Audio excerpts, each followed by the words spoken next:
Hey, you, the one who doesn't really care about football, sit down, because right now, while you've spent the last 4 hours scrolling, thumb cramping, hunting for one thing that makes you feel something, while billion people are screaming at a screen, alive, electric, together, and you're alone on a couch watching me. Don't worry, it's fixable, because I am the seller of meanings. I don't sell you things, I sell you the reasons you do everything. I sold your dad his love of Sunday game days. I sold your country fans' idea to paint flag on face. I sold the crowd the idea of singing the same song every time your country wins game. And today, I'm here to hand you the single most addictive product in human history. No subscription, no batteries, no free trial that quietly charges your card in 30 days. The product is football, and the timing couldn't be more perfect, because as we speak, the biggest World Cup in history is happening. 48 nations, 104 matches, 3 entire countries co-hosting. That is more raw human drama than your family group chat has generated in a decade, and nobody has to get muted at the end of it. And no, this is not just a game.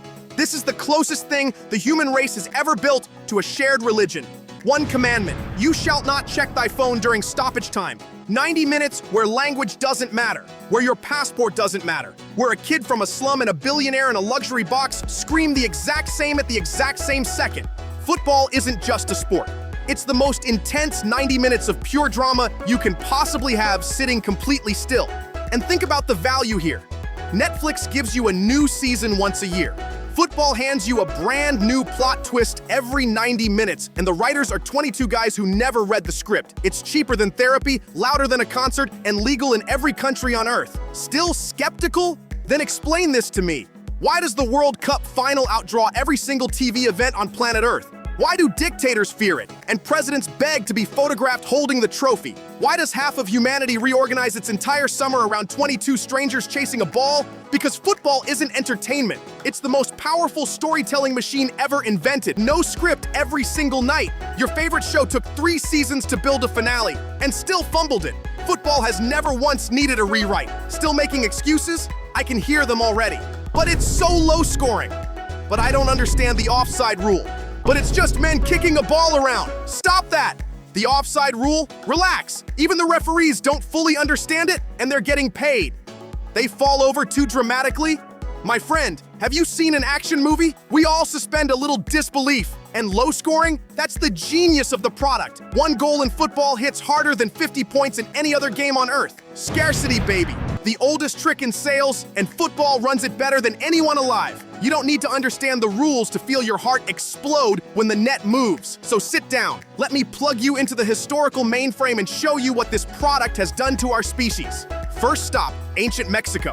The exact same soil where this World Cup just kicked off. 1,000 years before anyone wrote a rule book, the Maya and the Aztecs were already playing a sacred ball game. Stone courts, rubber balls, hips and elbows, and stakes so high, the losing captain sometimes paid with his life. Talk about a brutal returns policy. They didn't invent a game, they built a ritual. Humans have always needed a ball and a reason to worship it. Next, ancient China. 2,000 years ago, they were playing Cuju, kicking a ball through a silk net stretched between 2 bamboo poles. FIFA itself calls it football's grandfather. Emperors watched it. Whole courts were obsessed with it. The beautiful game was the hottest craze in the empire before it was ever a weekend hobby. Now, cross to England, where the modern game was finally born. And what a product launch it was. They finally wrote that rule book. It happened in a pub. Picture football before 1863. Total chaos. Every school, every village played its own version. Some let you catch the ball and run with it. Some let you kick the other guy in the shins, on purpose as a feature.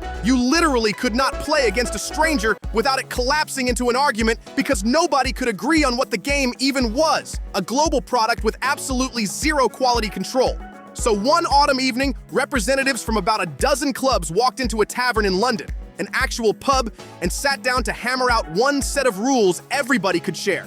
It took them 6 separate meetings across 6 weeks of pure arguing. They had just signed the operating manual for the most popular product the human race would ever own. Here's the kicker. The very first match played under those shiny new rules ended NIL 0-0. The most boring debut imaginable for the most addictive thing ever invented. And it still went on to conquer the entire planet. That is how strong the formula is. It took over the world on the back of a goalless draw, drawn up by a room full of men arguing in a bar. Fast forward, Uruguay, 1930, the very first World Cup. One trophy, a handful of brave nations, and the entire planet suddenly realizing it finally had a stage where whole countries could go head-to-head for pure glory. Winner takes the bragging rights, loser takes the heartbreak, and nobody gets hurt. And then, the legends. 1950, the Maracanazo. 200,000 Brazilians packed into one stadium, completely certain of glory. And tiny Uruguay walks in and silences every last one of them. A whole nation went into mourning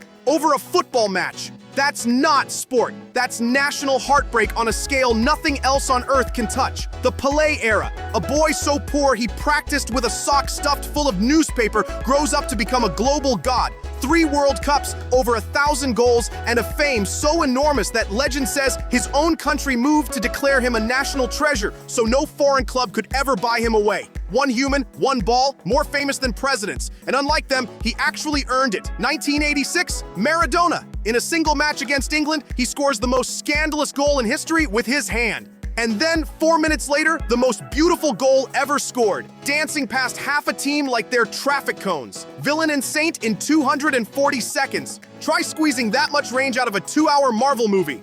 And right now, in this very tournament, a 39-year-old genius is shattering records that were supposed to be unbreakable, and teenagers are scoring their first World Cup goals in the same hometowns where they grew up kicking cans in the street. But you want the story that proves exactly what I'm selling you? Meet Vozinha. 40 years old, a goalkeeper nobody outside his own family had heard of, playing in the 2nd division in Portugal. Keeping goal for Cabo Verde, a tiny cluster of islands most of the planet couldn't find on a map, at their first World Cup in history. He walks onto the biggest stage on earth, holds the reigning European champions to a goalless draw, drags his little island nation into the knockout rounds, and within a couple of weeks, he is the single most followed goalkeeper on the entire planet. He blew past Casillas, past Neuer, past every legend on the list, from the 2nd division to 25 million followers on the strength of one tournament. That is the product. Football is the only machine on earth that can take a complete unknown and turn him into a global icon before the month is out. Show me the Roy on that. Your LinkedIn could never. History is not sitting in a textbook, it is airing live tonight, and you are missing it. Okay, salesman, fine, I'm interested, but I don't even know where to start. Good, sit up. Here is your starter pack, and the only assembly required is a couch. Step 1, pick a team. Tonight, not the best team. Your team, the country your grandmother came from, the underdog with the cooler shirt, the squad with the one player you can't stop watching. You cannot feel the drama until you have skin in the game. Choose, and suddenly every single match has a heartbeat. Step 2, adopt one hero. You don't learn football through rule books. You learn it through people. Find one player, follow him, suffer with him. When he scores, you'll feel it in your chest. And that is the moment the product activates. The first goal is the free sample, and by the time it wears off, it's already too late for you. Step 3, find your crowd. Football alone is good. Football in a room full of screaming strangers is transcendent. Go to the bar, go to the square, go to your friend's couch. Your gym membership quietly died back in February, but this obsession renews itself automatically. No card on file. The match is just the excuse. The tribe is the product. Step 4, surrender to the agony. Here's the fine print, and I won't hide it from you. This product will hurt. Your team will lose. A goal will get stolen in the final minute. You'll scream at a screen like a lunatic. Good! It's the only product on earth that ships with a lifetime warranty on heartbreak. Step 5, watch one match to the final whistle. Just one. All the way through. No phone. Let the tension build, let it break. Let the whole stadium roar inside your living room. I promise you, by minute 90, you will not be the same person who pressed play. No refunds. And trust me, you won't want one. And you will never get a better moment to start than right now. So here's your choice. You can keep standing in the doorway. You can keep telling yourself, it's just a ball. You can scroll right past while the entire species lives through the greatest unscripted story of the year together, without you. Or you can sit down, pick a side, and finally feel what billion people already paid for. The whistle is about to blow. The world is already in its seat. Are you in, or are you going to watch everyone else have the time of their lives alone? I sell ideas that change the way you see the world, and I always close the deal in your favor.